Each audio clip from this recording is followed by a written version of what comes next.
Jump scares.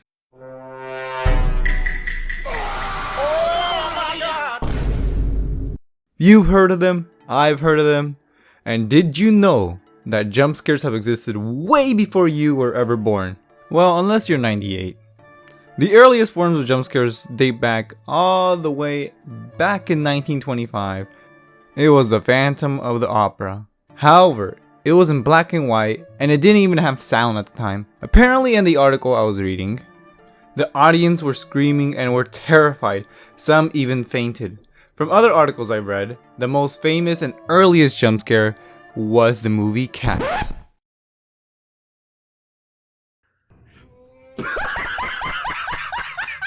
No, okay, not that one. This one. In the scene, Alice is walking down the street, being followed by Irene, one of the, I can't pronounce the word, the titular cat people. Anyway, it was dark. She's looking over her shoulder. Her pace quickens. It's dead silent. And then the bus innocently pulls into the frame with the brakes loudly hissing. This is so famous the technique of a fake out jump scare became known as the Luton bus. There were movies that incorporated jump scares, but the trend didn't start occurring until the 1960s. There were multiple articles discussing what movies started the popularity. One great example is a small film that you guys might know of. But before I tell you what it is, I have to take a shower. I hope you guys don't mind. I'll be right back.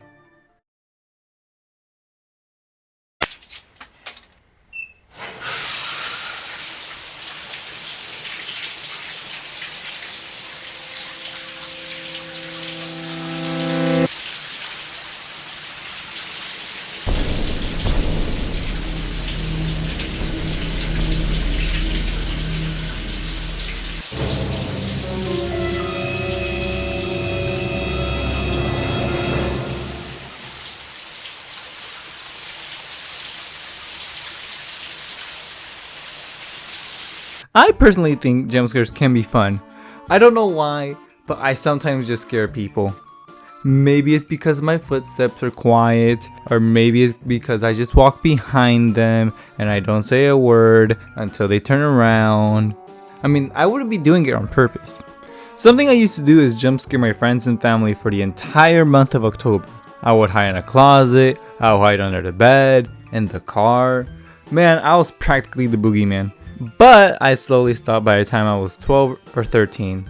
I felt bad for scaring them, I had to give them mercy and all. I also didn't want to end up like this dude.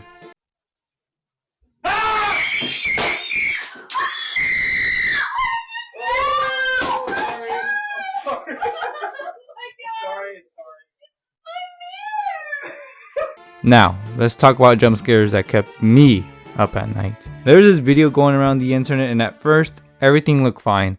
It was a car driving around a nice sunny day. It was nice and peaceful. It had nice music. When first seeing the video, I was confused why people kept sending me this, but I continued watching. It was getting closer and closer. You know another classic? It was a game where you go through a maze, and each time you pass a level it will become harder, and then randomly this would happen. I would also scare myself and my friends by watching jump scare compilations. I can't remember how scared I actually was since, we already knew the jump scare was happening. I'm pretty sure I was super scared. You know what else scared me as a 9-year-old? FNAF. That came out in 2014. It's about to be a decade. I remember the amount of YouTube content out there was insane. That bear was everywhere. And oh, don't even get me started with MatPat and his game theories. The furries even got into YouTube Rewind. They are a big reason why I even became scared of Chuck E. Cheese. Yeah, that's right. I wasn't afraid of that rat. But ever since I found out about the bite of 87, I hid in that bed.